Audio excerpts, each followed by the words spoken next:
Hey guys, and welcome back to another episode. Today we tackle the iconic NES classic Contra, along with its excellent sequel, Super C.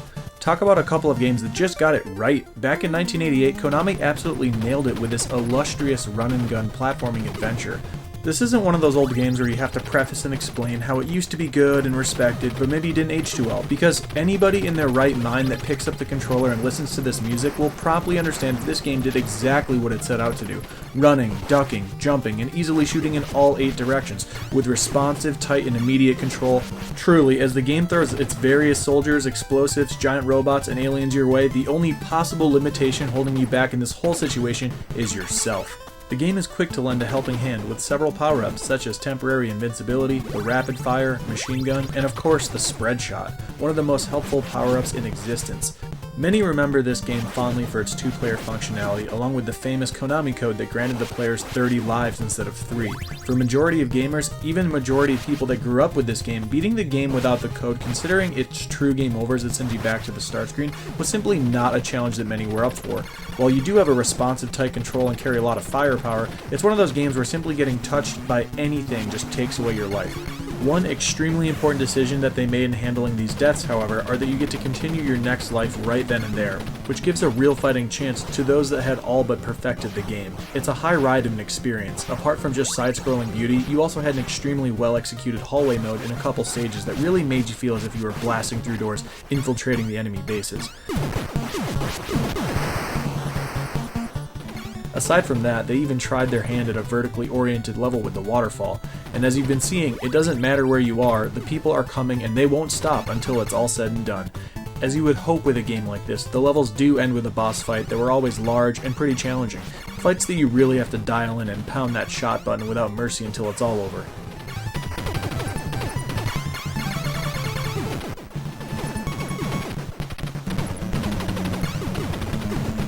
At some point, late in the game, there is a shift into this evil alien setting, and this is where your reactions have to be sharper than ever, all the way up until you are blasting your way through this thing's heart as the little spawning monsters try to protect their nest. But it's up to you to show them resistance is futile.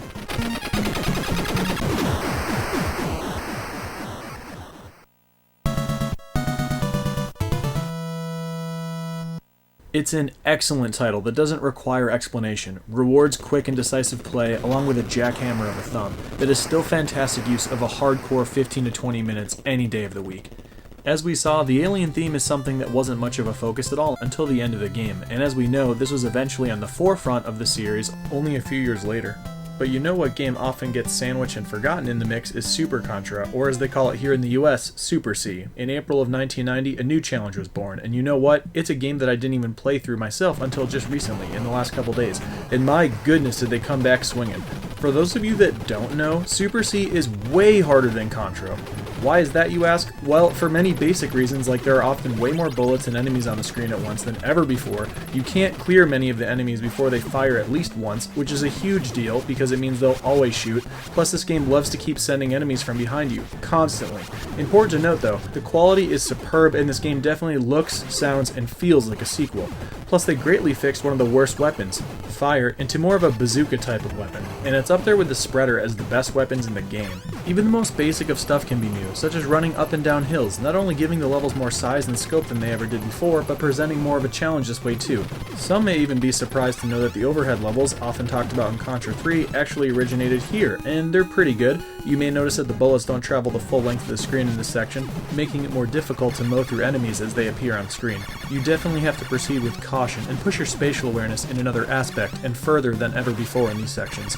Area 2 will definitely test you with its multiple bullets on screen and tank enemies, but you have to be very careful on where you're standing when approaching these things.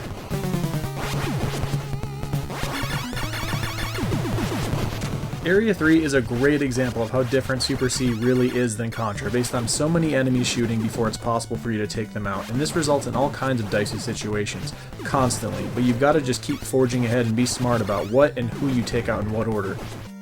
It's a run and gun for sure, but the decision making in this game feels like a rapidly paced strategy title, honestly. The bosses are absolutely more difficult in this game. They definitely require way more shots to go down than before. There's only one mid-level boss in the whole game, and this robot just doesn't mess around. I was getting absolutely worked over the first couple encounters. Complete with tremors and quickly appearing death pits, this is one of the most frustrating ways to lose a good weapon out there.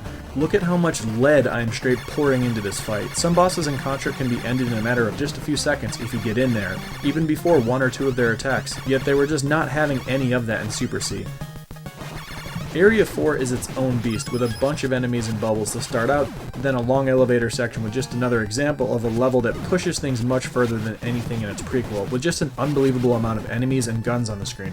You really have to be in the right place in the right time to quickly dismantle any new threats, because before long, it's like the game will have you in a checkmate.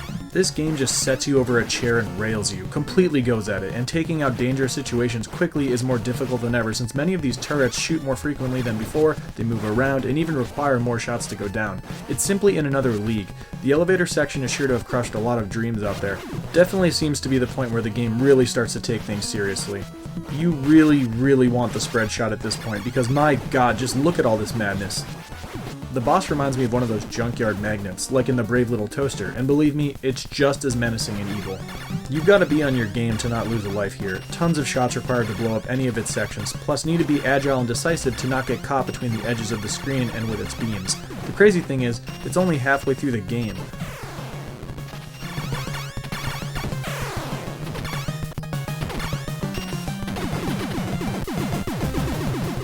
Level 5 is a similar take on the waterfall formula from Contra, with just more things out there to get you than ever before. Super important to snag that spread shot, that's for sure. Have to look out for enemies that seem to appear half an inch into the screen that can easily run right through you before you can even react. The boss here, though, is something that gave me a lot of problems, and it's the first encounter with aliens, so you know things are getting serious. I mean, just look at all the stuff it's throwing all over the place. Nothing less than quick and observant as all hell is going to get you through this fight. Straight insanity, trying to inflict damage to its little weak point while keeping the orbs and these little alien crawlers at bay. Plus, you even have to look out or duck when it drops down. It's definitely not easy at all.